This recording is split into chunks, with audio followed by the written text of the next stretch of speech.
Je trouve ça dommage, ce que regrette Tapi depuis la mort de son mari.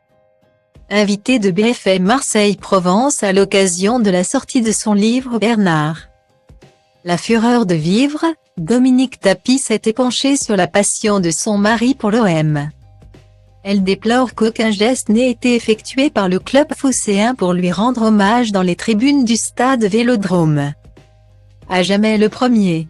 Patron historique du club de 1986 à 1994, Bernard Tapie a marqué à jamais l'histoire de l'OM et de la ville de Marseille.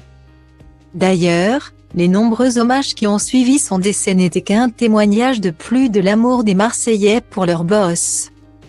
Les supporters phocéens lui vouent une reconnaissance éternelle pour les avoir menés au sommet du football européen, mais aussi pour avoir accordé sa personnalité bouillonnante à celle d'un environnement qui l'est tout autant. Pourtant, cet animal médiatique n'était pas du sérail. Il n'est pas né dans la région. Pire, il est un Parisien pur souche comme on Léonie sur la Canebière. Mais son caractère et toutes ses excentricités ont fait de lui un de ces fadas de l'OM. Unis par cette même furie, cette même envie de vibrer. Son épouse Dominique a longtemps subi la passion dévorante de l'ancien président, qui l'a mené à sa perte.